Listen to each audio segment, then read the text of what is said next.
Hello everyone, welcome back to the Mystery Channel 33. I am Tatiana. I'm here to help solve more missing women, children, and men cases.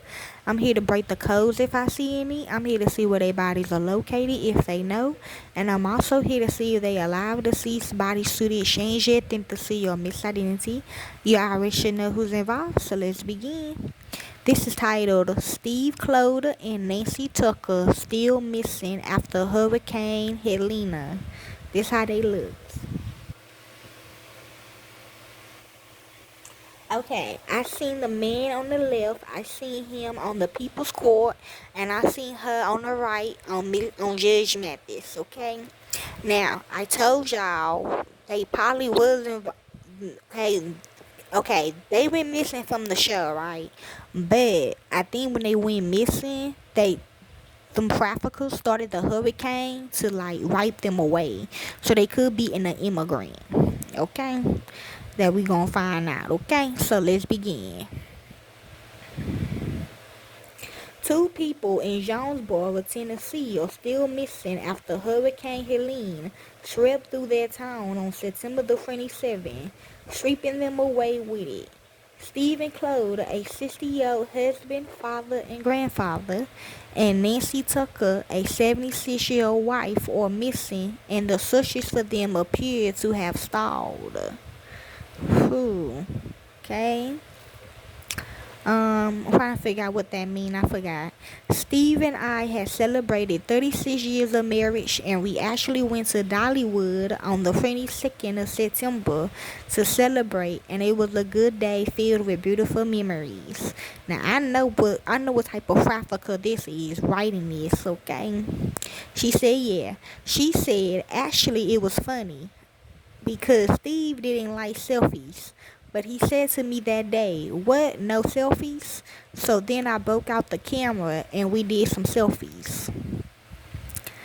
Just days later, the remnants of Hurricane Helene swept through their hometown of Jonesboro. So I guess they spitted them out. I don't know. Unleashing 60 miles per hour winds and catastrophic flooding. Kelly Cloyd had gone to work in the morning, and Stephen Cloyd was at home with the couple's dog, Orion, watching the storm. Okay, so somewhere going to the movie Dawn of the Dead. I guess they wanted him to have sex with a kid, but he did not, or a dog, but he did not. Okay, Kelly Cloyd texted her husband in the morning to let him know she was safe. He responded by sending progress reports of the rising creek.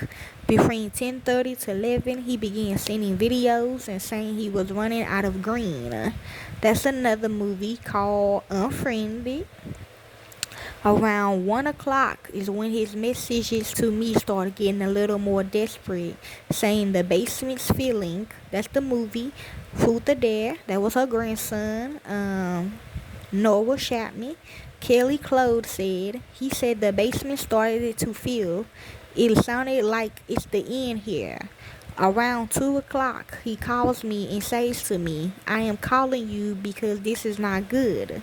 He said, "I'm calling to tell you that I love you, but I think this is the end." I'm hearing food. Last messages from Steve Cloyd. Yep. Chloe began calling 911 to get help for her husband. She called 8 times that day, but ultimately Steve Cloyd grabbed Orion. That's a constellation in the stars. Okay, my son named Orion. No, it don't spell onion. Carried onion spelled different. Carried her to his jeep and tried to get out on his own. Well, I do this for a living. The Jeep was flooded and his cell phone battery was dying. That's when he and his wife shared their last text. My last text to him was 2:48 p.m. and he said on the move, and what I knew by that was he had no control over the Jeep and the Jeep was starting to float. That was my last text to him, and I never heard anything more from him, he said.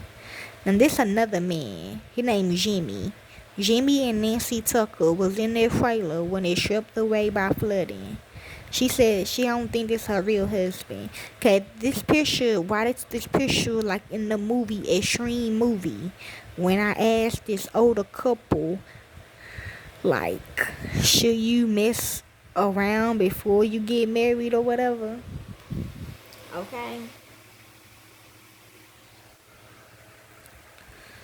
Flooding washed away Nancy Tucker's trailer about 5 miles across town.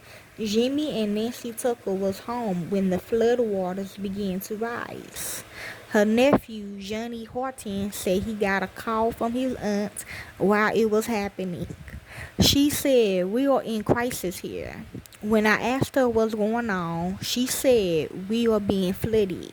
Horton said, "She said the water was up in the trailer and it was up to Jen Race in the driveway.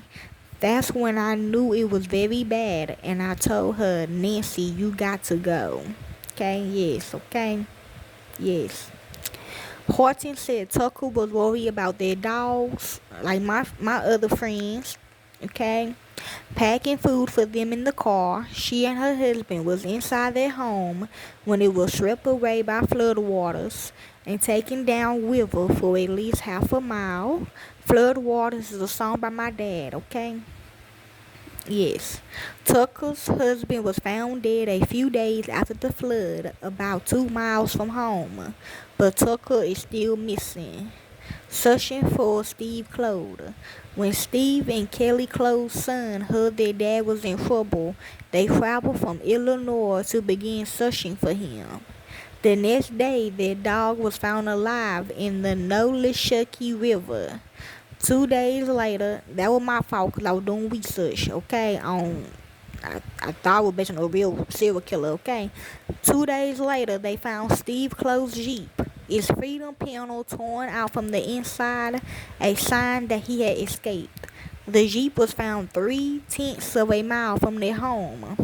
He could be right under where the Jeep was, okay. They do that. They are putting bombs under people's Jeeps with all the layers of silt. He could be in drainage dishes they are currently cleaning out, okay. He could be in the creek hat. Okay, good, amen. He could be in the creek hat filled up first, because he is a veteran. Okay? I am in a creek somewhere, okay? And I did save a young lady from a bomb in her car. Okay, so that's a good thing. He could have been washed into the river. It's anybody's guesses. Kelly Cloyd said, "I was promised on multiple occasions they would not stop searching until they found him and the other missing Washington County resident, Nancy Tucker."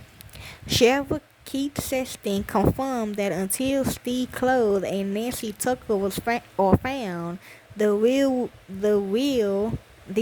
be considered a missing person.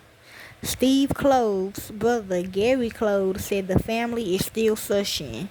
Steve was a good guy. He was dearly loved by the people that knew him. If you knew him, you'd be out looking for him too, he said. Debris fields remains an obstacle. Kelly Cloyd said one area of interest is Jackson Island. It runs along the Nolishucky River and its debris fields can reach 40 feet high. So if Steve or Nancy or anyone else in those debris piles, it's going to take experts to come out there, she said. My only goal in any of this is to find my husband so that we can put him to rest in the manner that he chose. Who? Cloyd told News Nation there is a dog team scheduled to search the debris field. Yes, okay. At Jackson's Island in late January or early February. Yes, that's what I remember, okay?